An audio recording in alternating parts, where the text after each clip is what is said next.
একটু বাইকে করে ঘুরতে বেরিয়েছি। এই আমাদের চারিদিকের পরিবেশ। বুধ, যত গ্রিনারি, যত সবুজ, সব বুধের আওতায়। সেই জন্য প্রকৃতির মাঝে থাকলে ইউথফুলনেস তৈরি হয়। অর্থাৎ বুধ হচ্ছে তরতাজা তারুণ্যের প্রতীক।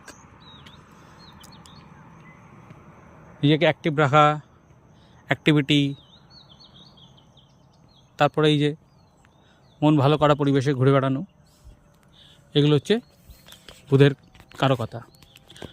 যখনই সময় পাবেন, সুযোগ পাবেন, নিরিবিলিতে প্রকৃতির মাঝে একটু ঘুরে নেবেন, বুধ আপনিই ভালো হবে।